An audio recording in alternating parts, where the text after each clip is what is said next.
Bonjour à toutes et à tous, bienvenue sur le plateau des ondes clandestines. Aujourd'hui, émission toute particulière consacrée à Brigitte Macron, vous l'aurez deviné, et ses affaires, affaires de genre, affaires habitants. On ne sait plus trop à quelle sauce être mangé en fait avec l'Élysée maintenant, mais de toute façon, heureusement, nous avons un atout ici aux ondes clandestines. On a Jean-François Carracci, ex-agent de renseignement italien sous Andreotti et Berlusconi, qui va nous raconter cette histoire sous un prisme intéressant. Écoutons-le. L'histoire Harry Habitant de cette vidéo particulière où en fait c'est Best Image, c'est un journaliste vidéo de Best Image, la boîte de Mimi Marchand qui était là. C'était pas des photos volées, c'était pas des images volées, c'était des images faites par des lunettes qui enregistrent tout. Objet technologique d'ailleurs extrêmement intéressant. Ces lunettes qui enregistrent tout. Moi, je vous avoue que ça m'intéresse énormément d'en faire l'acquisition parce que ça permet de prouver des choses à tout instant de la vie, surtout quand on a une activité professionnelle particulière. J'ai travaillé pour un bureau d'études du bâtiment qui faisait les data centers de la DGSE et de la DGA, le bureau d'études des Texplan. J'ai travaillé au plus près des services de renseignement italiens, même si je n'étais pas membre pour ma part des services de renseignement italiens. Je n'étais pas espion, je n'étais rien de tout ça. J'étais l'expert en signaux faibles qui avait été embauché par deux personnes qui croyaient en moi, etc., etc. Bon. Le profilage de Brigitte Macron, si on avait à le mettre en place, c'est particulier. On voit dans cette vidéo avec Harry Habitant qu'elle n'a rien à cirer des femmes. Parce que les féministes les femmes sont particulières. Bon. Mais elles ont le droit d'exister. Si on protège Reporters sans frontières, on protège les féministes. Même si de temps en temps, elles sont extravagantes. Mais ce ne sont pas des terroristes internationales. Elles ne sont pas membres de Daesh. Le comportement de Brigitte Macron femme vis-à-vis des femmes en général et de certaines femmes en particulier, et du cas Harry Habitant, ou le cas de cette femme qui a nettement expliqué comment Harry Habitant peut glisser dans son intimité, peut devenir dominant, brutal, ne pas accepter la contrariété, les contradictions, et puis aller très loin. Moi, je suis désolé, mais quand une femme dit non, c'est non. On s'est tous, nous les hommes, retrouvés dans des situations où, à un moment donné, pour une raison ou pour une autre, notre partenaire nous dit ça me plaît pas, ça je veux pas, ou ça pas maintenant, ou ça jamais. Et si on va plus loin, si on force, non, c'est non. Putain de merde. Il n'y a pas à être acteur, chanteur ou je sais pas quoi pour avoir le droit d'imposer son oui. Brigitte Macron, c'est une femme dont on ne sait pas trouver, on ne trouve pas sa certification en littérature. Elle n'a pas été agrégée, elle n'a pas été certifiée, elle n'a pas fait l'école des profs, etc. Elle n'a pas de diplôme universitaire. Mais elle a été fait soi-disant prof de français. En fait, pas du tout. Elle n'a jamais été prof de français. Elle a été prof de théâtre, uniquement. Et certes, dans un lycée, dans deux lycées prestigieux, un à Amiens et un à Paris, au cœur, au contact de l'élite, des enfants de l'élite parisienne. Intéressant pour une femme qui avait de l'ambition. Très intéressant. Pareil, quand aux premières accusations, vraies ou fausses, fantasques ou horriblement fondées, de Natacha Ray Amandine Roy, madame, fournit des documents qui s'avèrent ne pas être tout à fait exacts. Une photo de baptême, une photo de confirmation de machin, où c'est pas elle dessus, c'est sa fille. Où on veut nous fournir des photos de preuves qu'elle est une femme en fournissant des photos de grossesse. Fournis-nous les échographies. Enfin, même au-delà de ça. Je ne suis pas en train de suggérer que l'histoire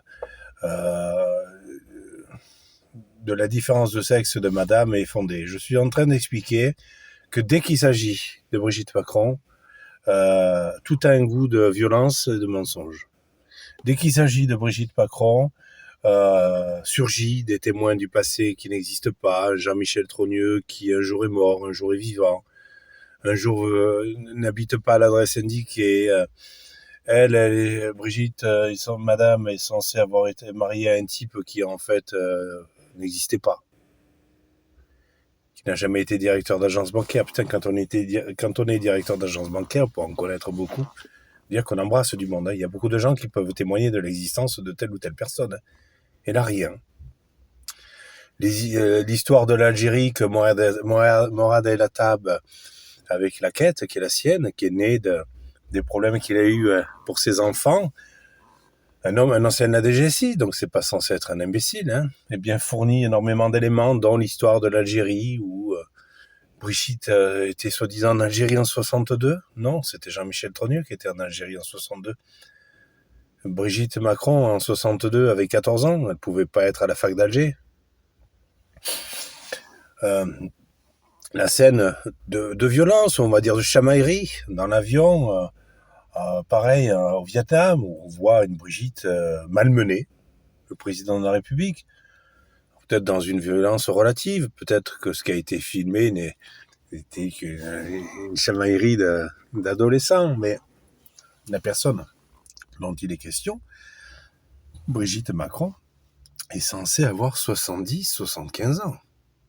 On n'a pas affaire à une jeune fille dont les hormones la malmèneraient et qui lui empêcherait d'avoir un total contrôle de son comportement. On a affaire à une femme qui, certes, a porté plainte contre Candace Owens, peut-être pour de bonnes raisons. Peut-être, oui. Mais elle a pris comme avocat Dupond-Moretti, qui est l'avocat, c'est le genre d'avocat qui plaide l'inceste heureux. Elle n'a pas pris quelqu'un d'autre. Donc, moi qui ai travaillé dans l'enseignement, en tout cas, qui est un expert en signaux faibles, et pas un expert autoproclamé, c'est mon métier, j'ai été formé à ça. J'ai travaillé auprès d'Andreotti Berlusconi pour ça. Pareil chez Detexplan, quand bureau d'études qui travaille pour l'armée, quand à un moment donné, il y avait un élément, une personne chez Detexplan qui disait être la maîtresse d'un général égyptien, espion, et qu'elle se disait avoir été recrutée par lui pour la France, eh bien, j'ai allumé les voyants en disant, cette fille se dit espionne, si c'est le cas, elle est folle, parce qu'elle n'a pas à le dire, et si elle n'est pas espionne et qu'elle dit qu'elle est espionne, elle est folle, parce qu'elle dit qu'elle est espionne. Les initiales MM. Et l'Égyptien en question, Fadel, je ne sais plus le prénom, mais qui est Montpellierin, soi-disant, architecte. Un type qui serait très proche du président Sassi, et qui ferait du trafic d'armes pour lui, et qui aurait s'être vu saisi 25 millions d'euros sur le compte de sa sœur qui est morte. Voilà, des choses extravagantes. Mais dans tous les cas, voilà, vous avez un bureau d'études français qui travaille pour la DGA et la GSE, qui se retrouve avec une employée française qui se revendique être la maîtresse d'un général espion égyptien qui vit en France, et elle se dit faire de l'espionnage pour l'Égypte, contre la France. Si c'est vrai, elle est folle, et si c'est pas vrai, elle est folle. Eh bien, c'est pareil avec l'histoire Madame. Si Madame est née homme et a voulu être femme et s'est sentie femme parce que c'était comme ça dans sa tête, ok.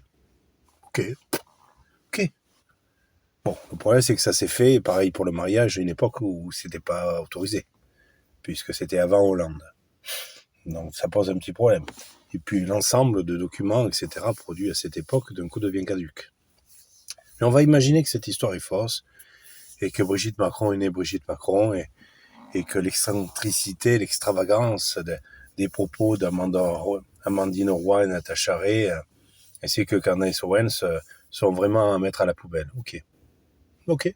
Dans ces cas-là, pourquoi le président du tribunal qui a reçu dernièrement les présumés coupables, dont Aurélien Atlan, alias Zoé Sagan, s'est agacé en plein tribunal, en direct, au sujet de madame, en disant « mais qu'elle se déshabille pour nous montrer ce qu'il en est.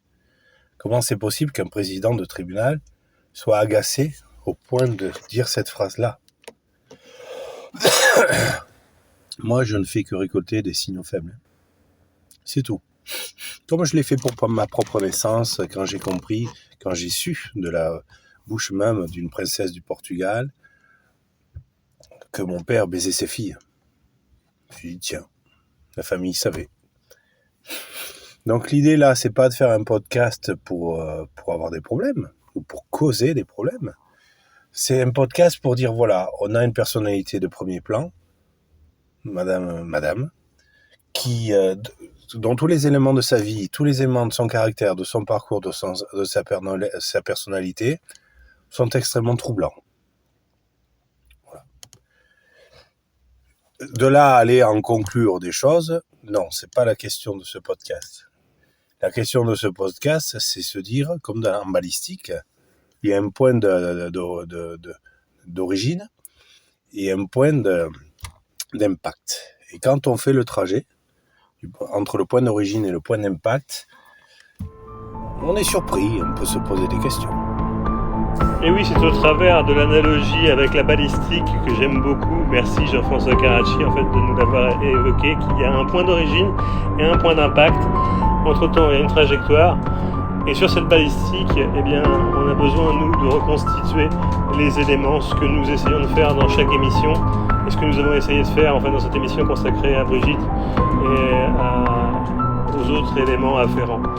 Merci de nous avoir suivis, à très bientôt pour les ondes clandestines.